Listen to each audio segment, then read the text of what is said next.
what was the inspiration and what was the design brief you were looking for when you first came to me?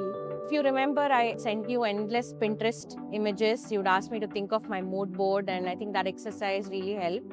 Um, for years together, I had like some ideas in mind in terms of like how a house that I love would look like, and especially for my parents. So I want to keep that in mind as well. And as you remember, everything that I shared with you, the vibe was more minimalistic, elegant, sophisticated, more importantly, not very cluttered, either on the walls or in the space itself. Something that we can wake up to very pleasantly every morning and feels like home.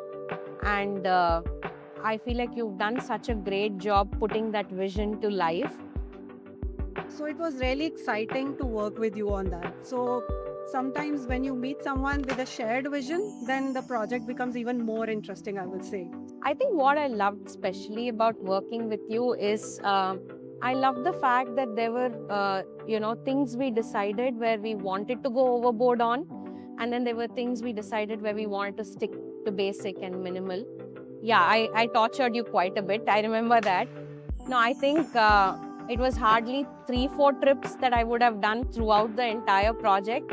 And, you know, I just love the clarity of like how you put things down and how you used to do it.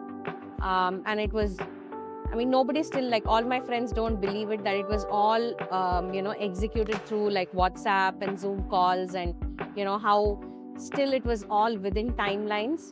Um, I think it was only possible because you had that structure to it on what goes first, what goes next. And I gave you the end timeline and we worked backwards.